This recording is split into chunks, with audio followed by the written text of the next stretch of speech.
Subscribe to our channel by clicking the subscribe button. Click the bell button and enjoy the latest uploads from our channel.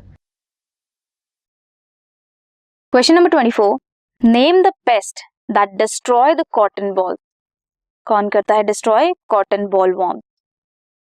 Explain the role of Bacillus thuringiensis in protecting the cotton crop against the pest to increase the yield. Bacillus thuringiensis के पास BT toxin gene होता है जो produce करता है toxin protein को which is responsible to kill the paste.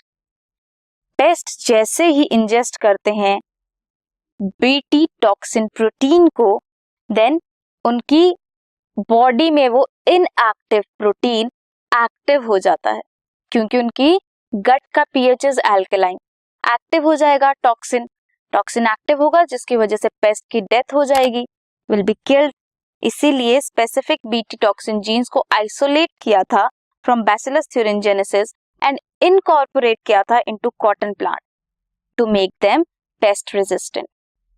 अब उन plants में पहले से ही बीटी टॉक्सिन जीन होगा इनएक्टिवेटेड फॉर्म में. जैसे ही पेस्ट उसे इंजेस्ट करेंगे उनकी पेस्ट की बॉडी में जाकर वो एक्टिव हो जाएगा और किल करेगा पेस्ट को. This was question number 24.